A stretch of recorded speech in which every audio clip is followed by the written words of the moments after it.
Hello hi నమస్తే మీకు భూపాలపల్లి జిల్లాలోని మహమూత్తరం మండల కేంద్రంలో మట్టి దందా అనేది యథేచ్ఛగా కొనసాగుతుంది. అధికారులు మాత్రం ఏమాత్రం పట్టించుకోకపోవడం చాలా బాధాకరం.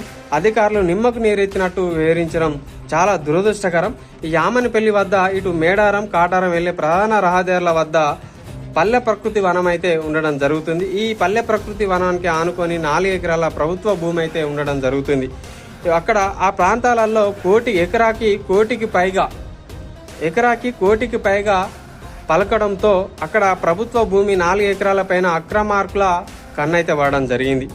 ఆ 4 ఎకరాలలో భారీ యంత్రాలను పెట్టి అక్రమార్కులు ఆ మట్టి దంద అనేది కొనసాగించడం జరుగుతుంది. ఈ తవ్విన మట్టిని ఎక్కడికెక్కడికి సరఫరా చేస్తున్నారంటే ఇటు యామనపల్లి, మహమూత్తరం, నిమ్మగూడెం, దౌత్పల్లి, దొబ్బలపాడు సహా పలు గ్రామాలకైతే ఈ మట్టిని అనేది దంద కొనసాగుతుంది. ఈ తవ్విన మట్టిని ఈ ప్రాంతాలకు అమ్ముకోవడం జరుగుతుంది. ఒక్కొక్క లోడుకి వచ్చేసి 800 నుండి 1200 వరకు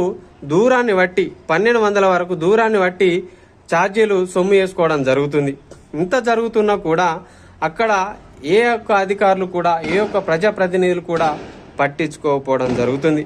ఆదివారం అత్తే చాలు, ఆదివారం అత్తే కోకొల్లలుగా అక్కడ ట్రాక్టర్లు అనేది చక్కర్లు కొట్టడం జరుగుతుంది. అక్కడ ఆ 4 ఎకరాలలో భారీ యంత్రాలను పెట్టి మట్టి దంద అనేది యథేచ్ఛగా కొనసాగుతుంది.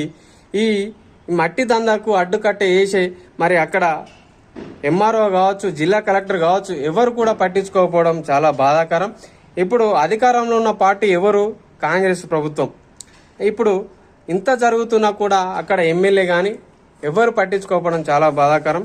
ఇప్పటికైనా ప్రజాప్రతినిధులు పట్టించుకొని వాళ్ళపైన కఠిన చర్యలు తీసుకోవాల్సిన బాధ్యత జిల్లా కలెక్టర్ మీద కావచ్చు, ఆ ఎమ్మెల్యే మీద కావచ్చు ఉన్నాయని తెలియజేసుకుంటూ మేము థ్యాంక్ యూ. నా ఛానల్ లైక్ చేయండి, షేర్ చేయండి, సబ్స్క్రైబ్ చేయండి. Thank you.